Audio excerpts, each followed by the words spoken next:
ఇదొకసారి చూడు.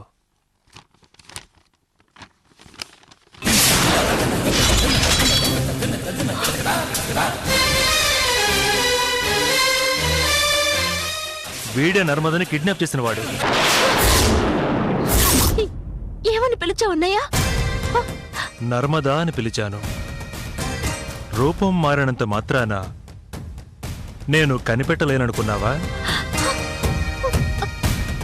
అన్నయ్య, అన్నయ్య, నన్ను క్షమించు అన్నయ్య. నేను నర్మదనని తెలుసుకున్నాడు. ఇప్పుడేంటి ఎలా మాట్లాడుతున్నాడు? నర్మద కనిపించకుండా పోయిన రోజు వీడు మన ఇంటి ముందు తచ్చాడుతున్నాడు.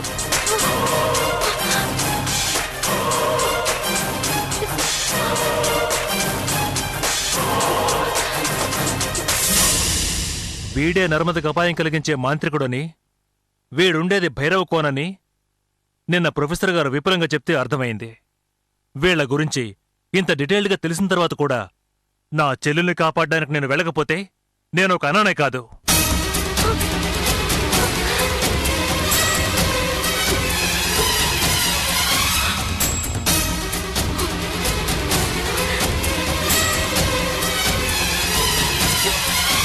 మాంత్రికుడు అంతం చేయడానికి నువ్వు ఎలా ఉపయోగపడతావని ఏమైనా చెప్పిందా? లేదు. నువ్వు తలుచుకో, నేను చిట్టుచోటునుంటాను. నర్మదా, ఏంటిది? తెలీదన్నయ్య. సిద్ధురాలు ఇక్కడ ఎక్కడో ఉంటుంది. అవును, అడుగుదాం. అంటే నిన్న నేనే నర్మదనని చెప్పింది అన్నయ్య దగ్గర కాదా? అయితే అన్నయ్యలా వచ్చిందెవరు? నేనే నర్మదనన్న నిజం తెలుసుకుంది ఎవరు? అసలు నేనెవరితో సిద్ధురాలి కోసం వెళ్ళాను?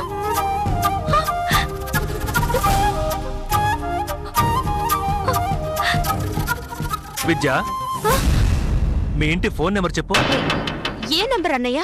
అదే శ్రీకాకుళంలో మీ పెదనాన్న ఫోన్ నెంబర్. Hello sir. అలాగే సార్, వస్తున్నా సార్. నో ప్రాబ్లం సార్, నేను రిటర్న్లీ రాసిస్తాను సార్. మొత్తానికి నాకు భైరవ కోన మీద షూటింగ్ ఆర్డర్ కావాలి సార్. ఎస్ సార్, దానికోసం ఏం కావాలని చేస్తాను సార్.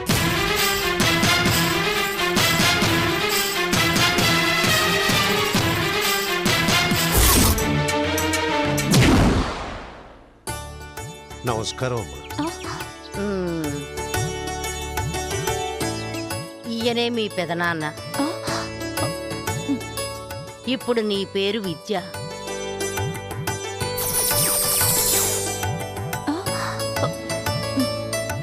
నేను మీ అత్తయ్యను. మీరు ఊరొదిలి వెళ్ళిపోయారని తెలిసింది. అవునయ్యా, మేము శ్రీకాకుళంలో సెటిల్ అయ్యాం బాబు. ఆహా.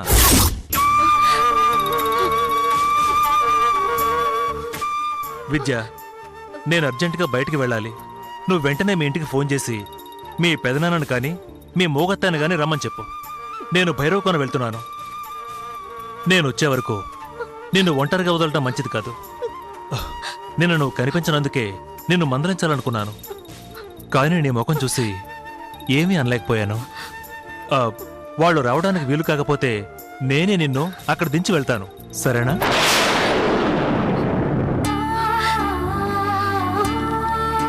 భగవంతుడా, నేనే నర్మదనన్న నిజాన్ని చెప్పి తీరాలి. లేకపోతే భైరవ కొనలో అన్నయ్యకి ప్రమాదం జరిగే అవకాశం ఉంది. నేనిప్పుడేం చెప్పినా అన్నయ్య వినే మూడ్లో లేడు. అన్నయ్య నన్ను నమ్మాలన్నా సిద్ధురాలు నా రూపం మార్చాలి. ఇక్కడే ఉందామన్నా సిద్ధురాలుని కలవాలి. అందుకు నాకిష్టం లేదు. ఇదేంటిది? ఏం జరుగుతుంది? ఇదేంటిది? నేను చిలకలా మారిపోయారేంటి?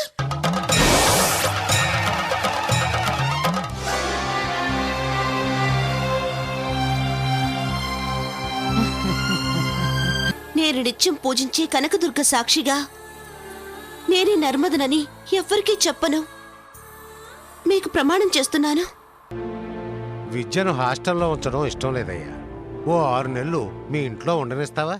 రూపం మారినంత మాత్రాన నేను కనిపెట్టలేననుకున్నావా?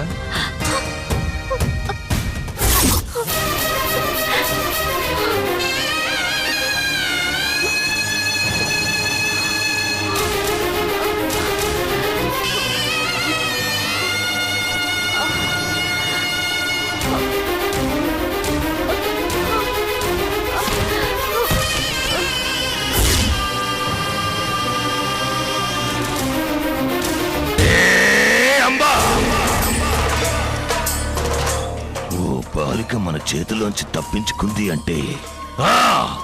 ఆ! అదేరా, అదే మనకు కావలసిన బాలిక. ఆ బాలికను తీసుకురావడంలో నీకు ఏమిరా చిక్కులు? ఎందుకురా? ఎందుకురా?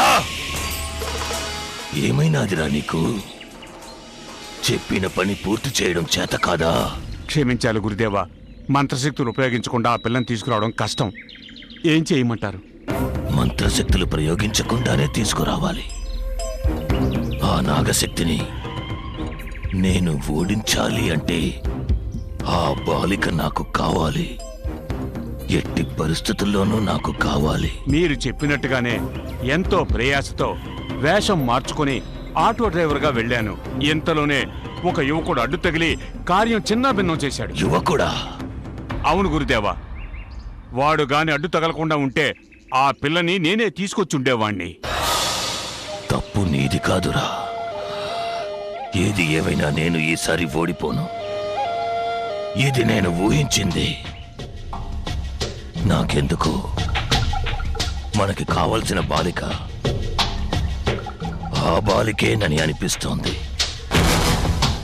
బాలికను అపహరించడానికి మళ్ళీ ప్రయత్నించు. గురుదేవా, సంశయం ఎందుకురా? నిశాచరా! గురుదేవా, పటాసురా! గురుదేవా, జబాదబా విఫలమైనచో ఆ పనిని మీరు పూర్తి చేయాలి. అటులనే గురుదేవా. ఒకవేళ మీరు కూడా విఫలమైనచో ఆ బాబా గారిని సంప్రదించి వారితో మాట్లాడి ఆ బాలికను అపహరించడానికి ఒక దారి కనిపెడతాను. బాబా తప్పక మనల్ని ఆదుకుందురు. బాబా సలహాకి నా తెలివితేటలను జోడించి జయము పొందెదను. ఆ కాలము కూడా దగ్గర పడుతోంది. వెళ్ళండి. ఆ పిల్ల దొరకాలి. నర్మదను బలి ఇవ్వాలి. ఆ నాగశక్తిని అంతం చేసి పూర్ణిమ ఆత్మ ఉన్న బొమ్మను చేజిక్కించుకోవాలి. ఆ బొమ్మను గురువు అమర్చిన అదే స్థానంలో మనము అమర్చాలి. ఇది అంతయు గురువు పాతాళ దీక్ష నుండి బయటికి వచ్చే లోపు జరగాలి. ఇందులో ఎలాంటి పొరపాటు జరిగినా మనము గురువు కోపానికి గురవ్వాల్సిందే. వారి చేతుల్లో మాడి మసైపోవాల్సిందే. మనము కలిసికట్టుగా ఉంటే విజయం సాధించవచ్చు.